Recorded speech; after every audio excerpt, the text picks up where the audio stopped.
클라우드 보안 해킹 침해 대응 전문가 과정을 수료한 김희입니다. 설명 같은 경우에는 사실 실무에서 어떻게 하는지에 대해서 자세하게 알려주신 것 같아서 좀 잘 모르는 부분들이 되게 많았거든요. 그거 관련해가지고 어떻게 실무를 하는지 또는 어떤 환경에서 하는지 이런 걸 자세하게 알려주셔서 그게 되게 좋았던 것 같습니다. 면접이 사실은 좀 어려웠어요. 질문이 되게 저희가 면접을 보고 나서 선생님한테 또 따로 이제 면접 내용에 대해서 질문을 하기도 했었는데 그때 당시 선생님도 되게 이거는 실무자들만 알 수 있을 정도의 좀 되게 깊은 내용이었다라고 이야기해 주시면서 설명을 해주셨거든요. 그래가지고 제가 배웠던 거 내에서 정말 최대한 이제 열심히 답변을 했지만 그래도 아무래도 모르는 부분들이 좀 많았던 것 같습니다. 조금 당황하긴 했는데 그래도 이제 앞에서 면접해주시는 그런 분들이 되게 부드럽게 그래도 괜찮아요 하면서 이렇게 이야기를 해주셔가지고 그래도 아는 만큼 최대한 이제 이야기할 수 있었던 것 같습니다.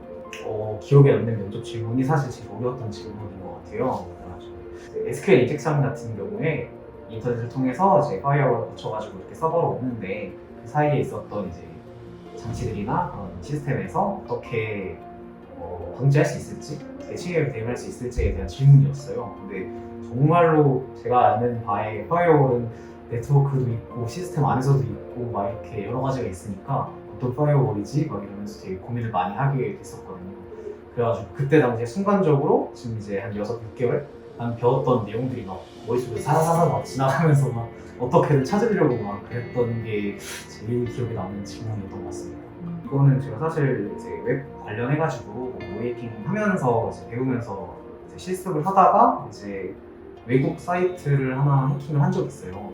그래가지고 이제 관련된 IP랑 패스워드를 찾아서 그거에 대해서 이제 접속을 해보려고 시도를 했는데 이제 당시에 저희가 스캔했었던 홈페이지에서는 접속이 안 돼가지고 왜 성공은 했는데 접속이 안 되지? 해서 이제 그 IP에 관련해가지고 다시 이제 DNS 스캔을 해서 또 다른 이제 홈페이지 여러 개가 이제 연결되어 있는 것들이 있다 보니까 그거에 대해서 찾아서 다시 걔네들 스캔해가지고 이제 접속을 해봤는데 좀 버려진 듯한 좀 옛날 홈페이지가 나오면서 거기다가 이제 접속을 했을 때는 그때는 됐었거든요.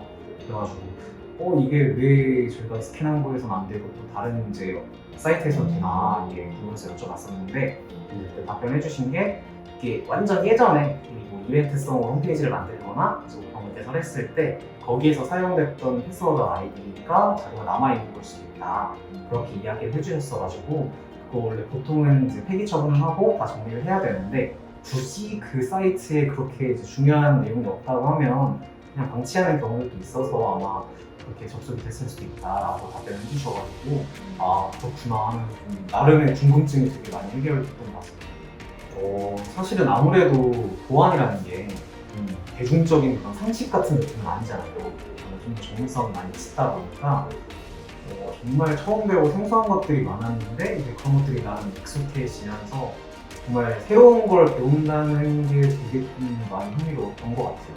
이게 뭔가 남들은 모르는 희소성이 있는 그런 이제 지식인 거잖아요. 그런 점에서 나름 재미가 있었던 게 면접 질문이긴 했어요.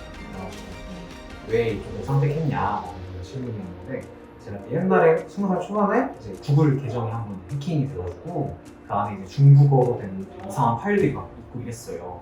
그래가지고 그때 구글이면 그래도 대기업인데 어떻게 대기업의 계정이 이렇게 쉽게 해킹이 당할 수가 있지? 이러면서 이제 관련해가지고 되게 흥미가 있었는데 이제 흥미가 있던 와중에 이제 친구를 통해서 이런 교육 과정이 있는 걸 알게 되었고 그 안에서 이제 전부 보안에 대한 과정이 좀 눈에 띄어가지고 그때 신청을 해서 저 같은 경우는 되게 급하게 들어왔었어요. 그래가지고 거의 신청하고 나서 그 다음날 바로 이제 나와서 이제 하게 되었을 정도로 좀 급하지만 그래도 좀 빨리 배우고 싶었던 게 있었어서 신청하게 됐던 것 같습니다. 프로젝트 같은 경우에는 저희는 3개가 있었는데 첫 번째 네트워크 관련, 그다음 서버 관련, 그리고 지금 이제는 취약점이랑 모이킹하는 관련 프로젝트가 3개가 있었어요. 첫 번째 같은 경우에는 이제 말 그대로 네트워크 관련해가지고 장비들 구성하고 그 안에서 이제 보안 강화하는 그런 프로젝트였는데 저 같은 경우에는 그걸 실제로 이제 프로그램에서 이제 구현하는 역할을 좀 주로 맡았고 다른 팀원분들이 그 이외에 이제 기획이라던가 여러 가지 피드백을 해주시는 방향으로 이제 프로젝트가 진행됐었습니다.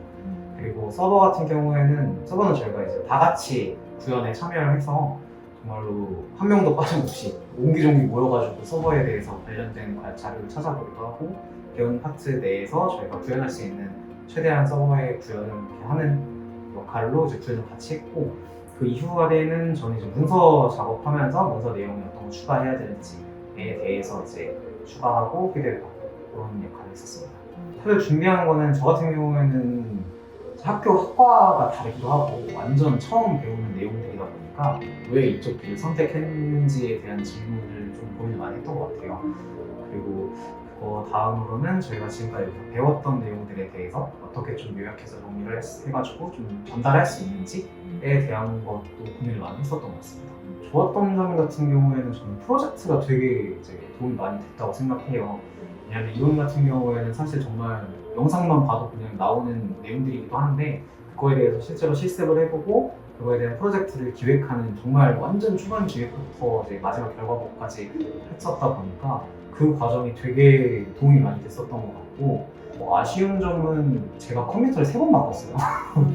완전 다른 그런 이유는 아니었고 코드라던가 이런 문제 때문에 바꿔가지고 그때 좀 디스크랑 이제 내용을 저장 내용을 이제 다시 옮기거나 새로 만들거나 했었던 게 그게 조금 초반에 조금 어렸었던 것 같습니다. 사실은 저 같은 경우에는 수업 내용은 되게 만족을 했었거든요. 근데 지금은 이제 면접을 막 준비하고 막 취업 준비를 해야 되니까 그 부분에 대해서가 사실 제일 고민이 많아요.